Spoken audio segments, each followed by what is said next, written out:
పట్టణం పాడైపోయింది, కట్టడానికి వీలు లేదు, అంతగా పాడైపోయింది. బాగుపడతాడు అనే నిరీక్షణ బొత్తిగా కోల్పోయారు. ఇక ఎన్నడూ ఈ పట్టణం తిరిగి కట్టబడదు అని ముద్ర పడిపోయింది. అంటే మరలా ఈ వ్యక్తి, ఈ విశ్వాసి బాగుపడాడు, నూతన పరచబడాడు, లోకంలో కలిసిపోయాడు, దేవునికి చాలా దూరం అయిపోయాడు. ఇలాంటి పరిస్థితులు కొందరి జీవితంలో ఒక ముద్రగా పడిపోయింది.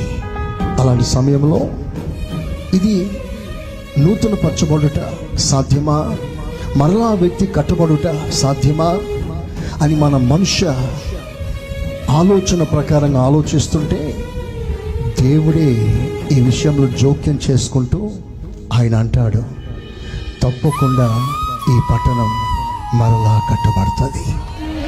అయితే ఇది నీ శక్తి కాదు, ఇది నీ బలం కాదు, ఇది నా ఆత్మ ద్వారా జరగబోతుంది.